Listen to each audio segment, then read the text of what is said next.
गया वो माल इसी दुनिया में नुकसान पहुंचाएगा। जो औलाद की तरबियत अल्लाह को नाराज करते हुए की गई, यानी औलाद की हर डिमांड को, हर बात को अल्लाह को नाराज करते हुए पूरा किया गया, वही औलाद इसी दुनिया में उसका बदला आपसे जरूर लेगी।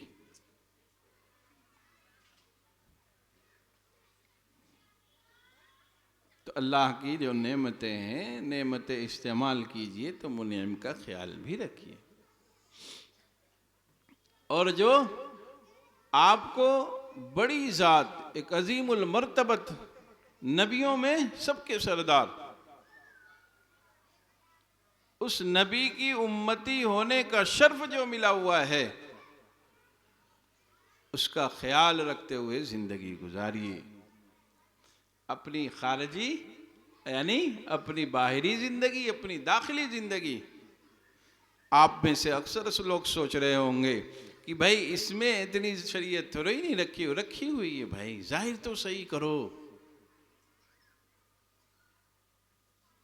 अपने हुलिये बुशरे को तो सही करो। बहुत से गुनाहों से यही चीज रोक देती है।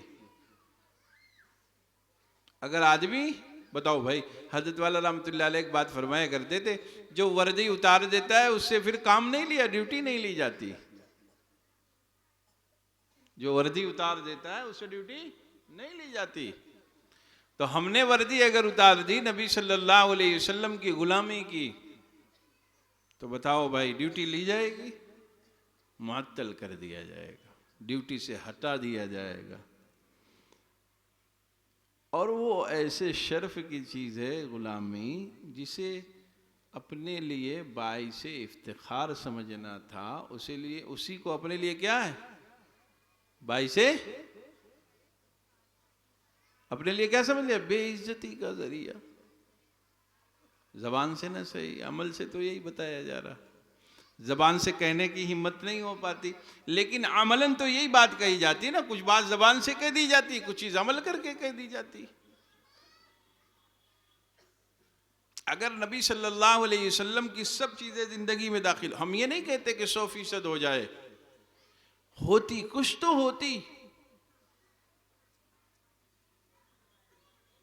लेकिन हर वो अमल कबूल। अच्छा, उसकी वजह क्या हो गई, वजह बता दे ताकि आपको बात समझने में आसानी हो जाए। और मैं ये इस पे जोर क्यों दे रहा हूं, वो भी बात आपको समझने में आसानी हो जाएगी। असल में इंसान की जिंदगी जिससे मुतासिर होती है, उसकी चीजें उसके अपने जिस्म पर दिखाई पड़ती। जैसे हमारा नौजवान भाई नाचने वालों से मुतासिर हो गया, तो अब उसको उसका फटा हुआ कटा हुआ पैंट पहनने में किसी भी किस्म की रुकावट, किसी भी किस्म की बेइज्जती, किसी भी किस्म की उसको अपने लिए जो है नुकसान का जरिया वो समझता है? नहीं, वो समझता है कि इसी में मेरी इज्जत है। चुनाचे वो फटा कटा पैंट पहन लेता, उसके कई कई कलर के जो है लिबास हो जाते हैं, हत्ता कि उसके बाल में कई किस्म के कलर हो जाते हैं।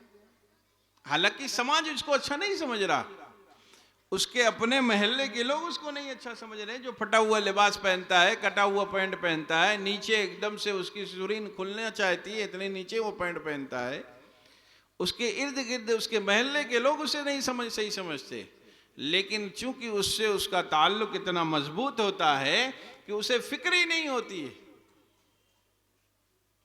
लोग हंस रहे हैं, नहीं मालूम, लोग गलत समझ रहे हैं, उसको एक पैसे का भी असर नहीं होता। क्यों? कुछ नाचने वाले से उसका ताल्लुक बढ़ा हुआ होता है, उससे मोहब्बत बढ़ी हुई होती। बात समझ गए? नहीं समझ गए? बात समझ में आई नहीं भाई? बस वही मामला आप इधर लगा के देख लीजिए। जो लोग हंसते थे हजरात सहाबा पर, बाद के लोगों पर, कि कैसा काम कर रहे, कैसे बैठ रहे हैं, कैसे चल रहे, तो वो पूरा समाज उन्हें बुरा समझता था। लेकिन उनकी मोहब्बत सही जगह पर थी, इसलिए रसूलुल्लाह के अमल को वो कबूल किए हुए थे। जैसे ये नौजवान हंसने वालों पर हंसकर गुजर जाता है, उससे पूछो तो ये तुमने क्या किया, तो वो कहता है कि आपको मालूम नहीं। एक मरतबा मैं एयरपोर्ट पे था, ये मैं कई मरतबा वाकया सुना चुका हूँ लोगों को। एयरपोर्ट पे बैठा हुआ था तो एक नौजवान था, उसका पूरा लिबास फटा फटा फटा था। मुझको तो मालूम था कि फैशन चल रहा है, फिर भी मैंने उससे कहा कि ये कपड़ा गलती से पहन के चले आए क्या आप, पुराना वाला? कह रहे आपको मालूम नहीं ये फैशन चल रहा है। मैं तो नहीं मालूम नहीं, तभी पूछ रहा हूं ना। तो मैं उसकी उस खराबी की तरफ तवज्जो दिला रहा था, वो मुझको उसकी अच्छाई की तरफ मुतवज्जो कर रहा था। मेरे सही जगह पर नुक्ता रखने के, जवाब रखने की जगह वो मुझको कहीं ना कहीं समझाने की कोशिश कर रहा था कि आपको मालूम नहीं नया फैशन चल रहा है। तो ऐसे ही भाई, जब रसूलुल्लाह सल्लल्लाहु अलैहि वसल्लम से मोहब्बत होगी, ताल्लुक होगा, तो आपका ज़ाहिरी बदन, आपका जिस्म उनकी गुलामी से मुकम्मल तौर से मामूर होगा। आप जो कह रहे हैं कि लिबास जरूरी है, क्या जरूरी है भाई? इसलिए कि आपका जाहिर आपके बातिन की गम्माजी करता है। आपके दिल में पुलाव क्या पक रहा, वो आपका जाहिर खुद बताता रहता है। पुलिस वाले को कोई इल्म लदुन्नी नहीं हासिल है, लेकिन वो निगाह रखते ही चोर को बता देता है कि ये चोर है, चोरी करके निकल रहा, उसके ऊपर हाथ रख देता है। आप कहें नहीं उसको कश्फ हो रहा, कश्फ नहीं हो रहा, वो उस काम को करते करते उसे इतना तजर्बा हो गया कि उसके जाहिर को देखकर उसके बातिन के हाल को वो जान जाता है। ऐसे ही बातिन में क्या पक रहा, उसके अंदर की जो चीजें हैं उसका जाहिर खुद उसकी गम्माजी करता है। हम में से बहुत से लोग कहते हैं कि इसको दीन असल बना रखा है, लिबास कोई भी पहन सकते हो, पहन सकते हो, नमाज हो जाएगी अगर सतर छिपा हुआ है, लेकिन जो पहने हुए हो उसका नुकसान कहीं ना कहीं तुम्हें पहुंच रहा है जो तुम्हें पता नहीं है। दूसरी मिसाल समझ ले, बस बात खत्म। आपके इलाके में कोई बड़ा अच्छा स्कूल हो, स्कूल की तरफ से एक ड्रेस हो, मुतय्यन हो, आप बड़े वजीह हैं, बड़े समझदार हैं, बहुत साहिबे इल्म कमाल हैं, आपका बेटा वहां पे पढ़ रहा, आपने अपने बेटे को और अच्छा कपड़ा पहनाया, अच्छा तरीके से सिला हुआ कपड़ा, और उसके ड्रेस से अलग अच्छा कपड़ा, आप बच्चे को ले जाएंगे, बताओ भाई स्कूल वाला लेगा? वो लेगा? वो कहेगा नहीं। आप तकरीर कीजिए खड़े होके वहां कि लिबास है, उससे अच्छा पैंट है, उससे अच्छा बुशर्ट है, फला ब्रांड का है, आप उसको बताइए कि ब्रांड है ये, आपको मालूम नहीं, आपको पढ़ाना है बच्चे को कुर्ता पैजामा या पैंट बुशर्ट पहनाना, तो क्या कहेगा? हेलो सर, ये भी हमारी पढ़ाई का एक निज़ाम है। आप अगर उसको समझाना चाहेंगे वो समझेगा? वो कहेगा ना। आप ज्यादा समझाइएगा तो कहेगा लो आप अपने बच्चे को ले जाइए, इसलिए कि आपकी सोच हमारी सोच, आपकी थिंकिंग हमारी थिंकिंग में बड़ा फर्क है, इसलिए हम इसे कबूल नहीं कर पाएंगे। वो लाख पूरे अपने क्लास में टॉप आता हो, वहां का मैनेजमेंट, वहां का सिस्टम बोलेगा इस बच्चे को अंदर दाखिल नहीं ले सकते हैं, इसलिए कि इसका हुलिया, इसका जाहिर हमारे अपने निजाम से टैली नहीं खा रहा। और ये इस बात की मुकम्मल और मुदल्लल दलील है कि इसका ज़हन हमारे सिस्टम से नहीं मिल रहा है, ये बच्चा हमारे लिए नुकसानदेह है, इसलिए इस बच्चे को हम नहीं पढ़ा सकते। समझ में आ गई बात? नहीं समझी? अभी नहीं समझ में आई? आप किसी पार्टी में हो, आज किसी पार्टी का था ना प्रोग्राम आपके इलाके में, आप उस पार्टी में हो और जिस पार्टी की हुकूमत चल रही उसका झंडा लगा लीजिए, कितने दिन रह पाएगा उस पार्टी में? वजह बताओ, नोटिस जारी हो जाएगी। आप कहें बात तो दोनों एक ही है, हम आपके वफादार हैं, 30 साल खिदमात हैं, वो कहेगा ना तुम्हारे अंदर चोर छुपा था जो हम देख ना सके, 20 सालों तक हम पता ना कर सके, ये अलम तुम्हें, ये निशान तुम्हारा, ये झंडा आज बता रहा है कि ना तुम हमारे निज़ाम से मुत्तफिक नहीं हो। अब बात समझे भाई? अब समझ में आई? नहीं समझ में आई? झंडे से क्या होता है? वो कह रहा नहीं, मैं बहुत लोगों के बारे में सोचता हूँ, खिदमत बहुत करता हूँ, मेरे इलाकों से पूछो, कहेगा कुछ नहीं मैं जानता। तुम्हारा ये आलम, तुम्हारा ये निशान, ये बता रहा है कि तुम्हारा निज़ाम हमारे निज़ाम से नहीं मिलता, जो हम नहीं समझ पा रहे थे आज समझ सके। ऐसे ही अपने जाहिर को बनाना जरूरी है। ऐसे ही जो हम यहूदियों और नसरानियों के रंग में अपने को रंग रहे, जो हमारे बच्चे अपने को उन्हीं के रंग में रंग रहे, जो हमारे घर की औरतें उनका फैशन, उनके कल्चर को अपने घरों में लाने के लिए इफ्तिखार का जरिया समझ रही, वो बच्चे को कुरान नहीं सिखाती, उसको बच्चे को एक्सक्यूज मी और हेलो सिखाती। मैं तालीम के सिलसिले में नहीं बात कर रहा, आप सोचे कि मैं अंग्रेजी ज़बान का मुखालिफ हूँ, नहीं। हर फ़न को महारत के साथ हासिल करना चाहिए, लेकिन फ़न के साथ ये ज़रूरी नहीं है कि उसी फ़न का हिस्सा भी बन जाए। आप हम में से अक्सर लोगों की ख़राबी होती है, अगर कहीं से थोड़ा सा इल्म किसी भी चीज़ का हुआ तो उसी रंग में अपने को रंग देते हैं। हमारे घरों में जो हाल आज है, हमारा नौजवान जो जिधर जा रहा, हमारे घर की औरतें जिस तरह की लाइन पे चल रही, बताओ भाई वो दीनदाराना घर का माहौल हो सकता है? नहीं होता है। ऐसे आपका और हमारा अपना खुद का निज़ाम आज 20 साल 15 साल पीछे जाकर आप देखिए, घरों में तिलावत हुआ करती थी, घरों में तस्बीह पढ़ी जाती थी, घर में बच्चों को नमाज के लिए बेदार किया जाता था, नमाज ना पढ़ने की शक्ल में नाश्ता नहीं दिया जाता था। आज बताइए किसी घर में हो रहा है ऐसा अमल? नहीं। औरतें खुद 10 बजे सोकर उठ रही, औरतें खुद 9 बजे सोकर उठ रही, औरतों को मालूम ही नहीं कि फजर कब पढ़ी जाती है, उन्हें पता ही नहीं कि तिलावत भी रमज़ान के अलावा की जाती है, उन्हें एहसास ही नहीं कि हमारे ज़िंदगियों में भी मुजाहिदात होते हैं। नहीं, वो तो नेमतों में लगी हुई है, एक नेमत के बाद दूसरी नेमत, नेमतों का हुजूम हो रहा है और नाशुक्री वाली जबान चल रही। नौजवान गैरों के पीछे चल रहा, उनके कल्चर में अपने को डाले जा रहा, उनकी तरीक पर तिजारत करना चाहता है। लाख समझाओ लोन न लो, वो कहेगा लोन लेना ज़रूरी है। उसको बताओ सूद वाला काम न करो, वो कहेगा सूद के बगैर आज की तिजारत ही नहीं हो सकती है। हो सकती है, इरादा तो करो, मुकम्मल तौर पर अपने को तैयार तो करो। बगैर सूद के कैसे तिजारत नहीं हो सकती है? बगैर लोन लिए हुए कैसे तिजारत नहीं हो सकती है?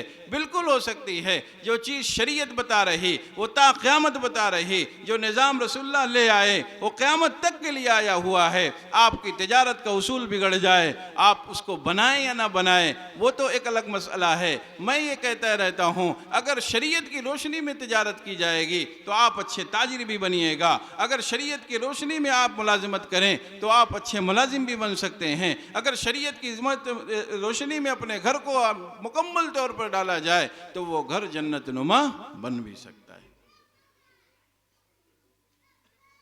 आज शौहर कह रहा बीवी नहीं सुन रही, बीवी कह रही शौहर नहीं मान रहा, बेटा कह रहा माँ नहीं सुन रही, माँ कह रही बेटा नालायक होता जा रहा, बाप कह रहा मेरे सामने बेटा खड़ा नहीं हो रहा, बेटा कह रहा बाबा मेरी फिक्र नहीं कर रहा। ये घर का माहौल बिगड़ क्यों रहा? इस्लामी तालीमात का घर में ना होना सबसे बड़ा, सबसे अहम यही वजह है। बताओ भाई, दुनिया के पीछे दौड़ लगाते हो, कभी ख्याल होता है कि ये माल हलाल है या हराम है? आने दीजिए, बस जो आ रहा है आने दीजिए।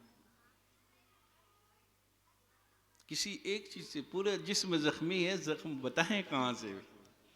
पूरा जिस्म जख्मी है, पूरा निजाम बिगड़ा हुआ है।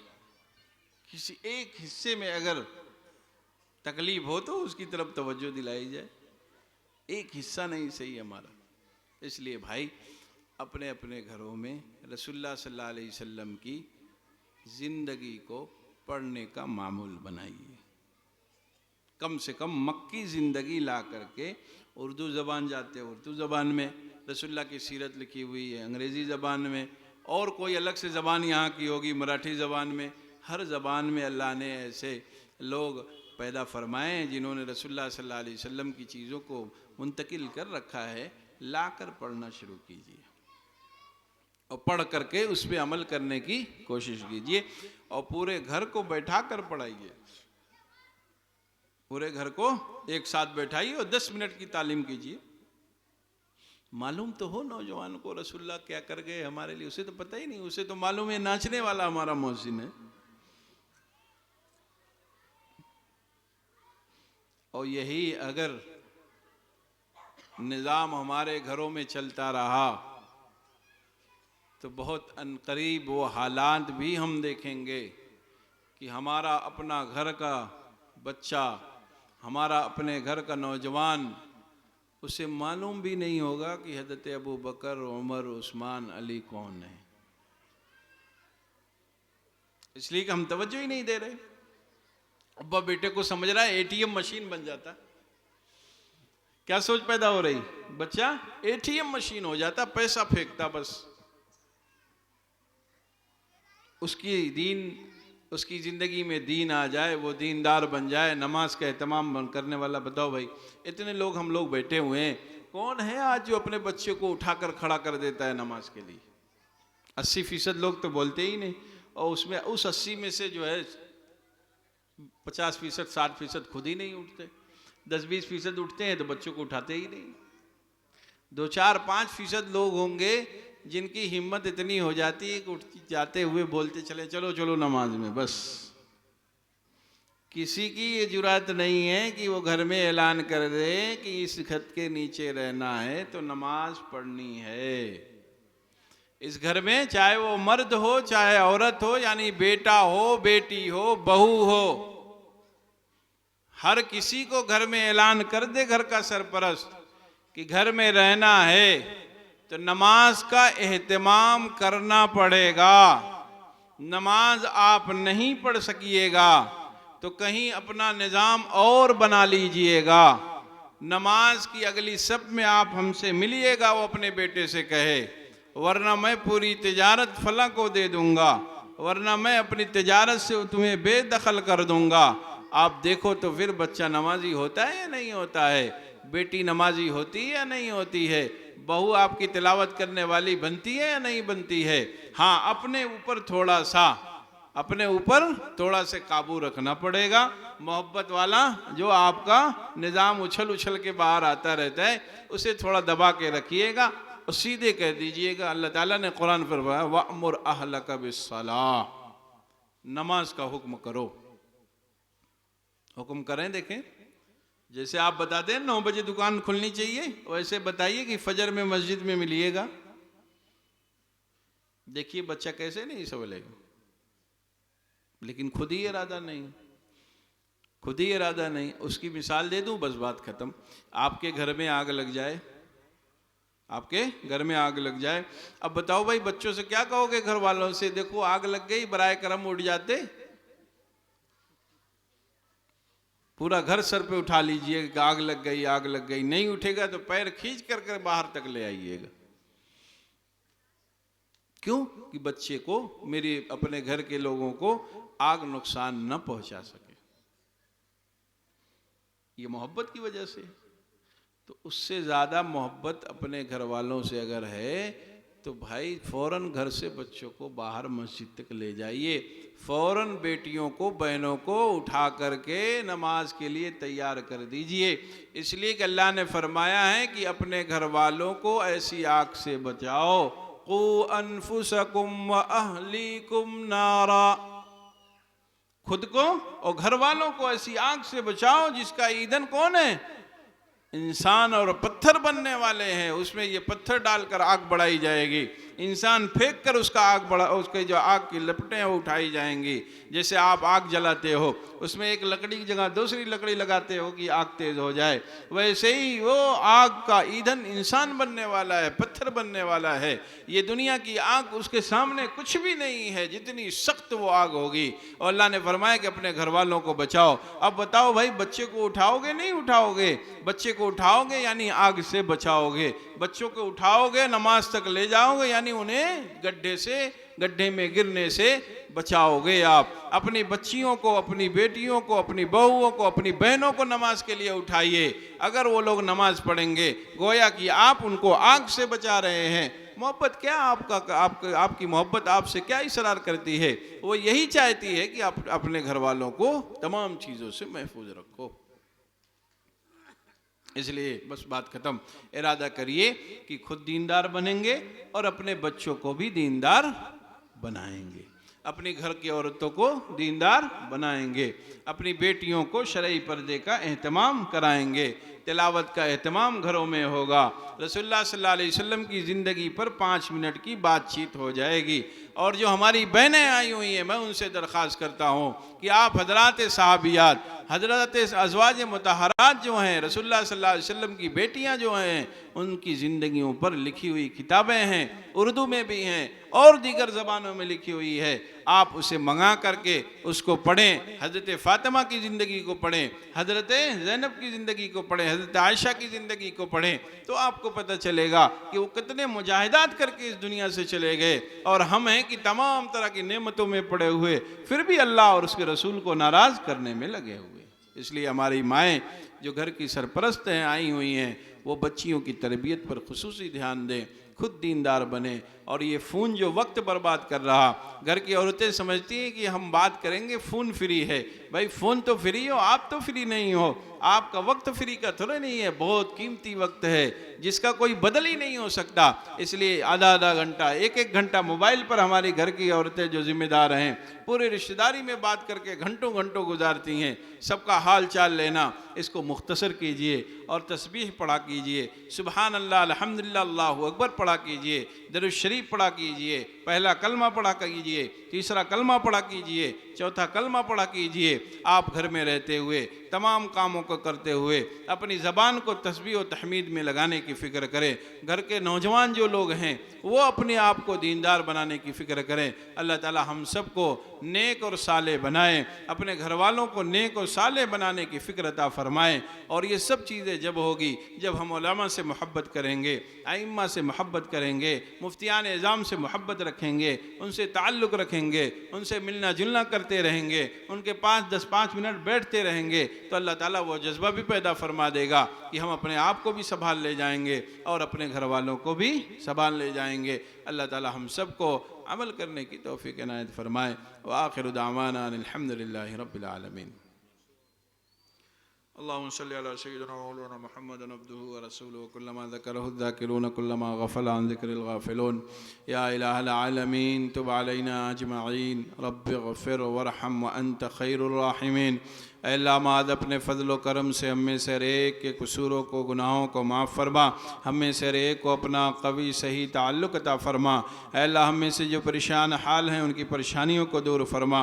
जो मक़रूज़ हैं, उन्हें क़र्ज़ की अदायगी में आसानियाँ अता फ़रमा। अल्लाह जिन लोगों की जो भी जायज़ काम रुके हुए हैं, सबको आसान फरमा। अल्लाह जो मकतब में बच्चे पढ़ रहे हैं, उन सब को अपनी महब्बत मारफत नसीब फरमा। आगे भी दीनी तालीम का सिलसिला जारी रखने की तौफीक मरहमत फरमा। अल्लाह जो असातिज़ा किराम खिदमात दे रहे हैं, अल्लाह सब की खिदमात को कबूल फरमा और उनकी दुनिया भी बना, उनकी आखिरत भी बना। अल्लाह जो लोग नेक और साले लोग, दीन मुखय्यर लोग हैं, जो लोग ख्यालात करते हैं, जो लोग जिस्मानी तौर पर, माली तौर पर और अपने अल्लाह जो भी अल्लाह आपने सलाहियतें दी हैं, उन सलाहियतों से इनकी आनत करते हों, अल्लाह सबको अपनी शान जज़ा बदला नसीब फरमा। अल्लाह जो औरतें आई हुई हैं, सब की जायज़ तमन्नाओं को पूरा फरमा, सब की जायज़ मुरादों को पूरा फरमा। अल्लाह महद अपने फ़ज़ल व करम से हम में से हर एक को रसूलुल्लाह सल्लल्लाहु अलैहि वसल्लम की सुन्नतों पर अमल करने की तौफ़ीक मरहमत फरमा। आपकी तमाम चीज़ों को ज़िंदगी का हिस्सा बनाने की फ़िक्र अता फरमा। अल्लाह अच्छी मजलिसों में जाने की फ़िक्र अता फरमा, गलत लोगों की मजलिसों से बचने की तौफीक मरहमत फरमा। अल्लाह महज अपने फ़ज़ल व करम से इस मजलिस को कबूल फरमा। जो बातें कही गई महज तेरे रज़ा के लिए कही गई हैं, ऐ मालिक सबको कबूल फरमा लीजिए और सुनने वालों को अमल करने की तौफीक मरहमत फरमा दीजिए। अल्लाह आइंदा जो भी मजलिसें होनी है, सबको कबूल फरमा लीजिए। आने वालों की दुनिया भी बनाइए और आखिरत में भी तरक्यात से नवाज दीजिए। ऐ मालिक महज अपने फ़ज़ल से इन सब दुआओं को कबूल फरमा लीजिए। रब्बना तक़ब्बल मिन्ना इन्नका अंतस समीउल अलीम। सल्लल्लाहु तआला अला खैरि खल्क़िही मुहम्मदिन व आलिही व अस्हाबिही अजमईन बिरहमतिका या अरहमर राहिमीन या मौला।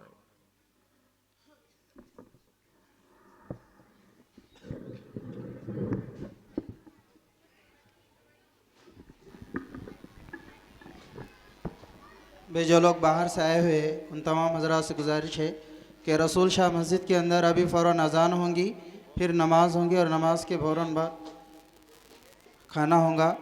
तो जो बाहर से मेहमान आए वो रसूल शाह मस्जिद पहुंच जाए।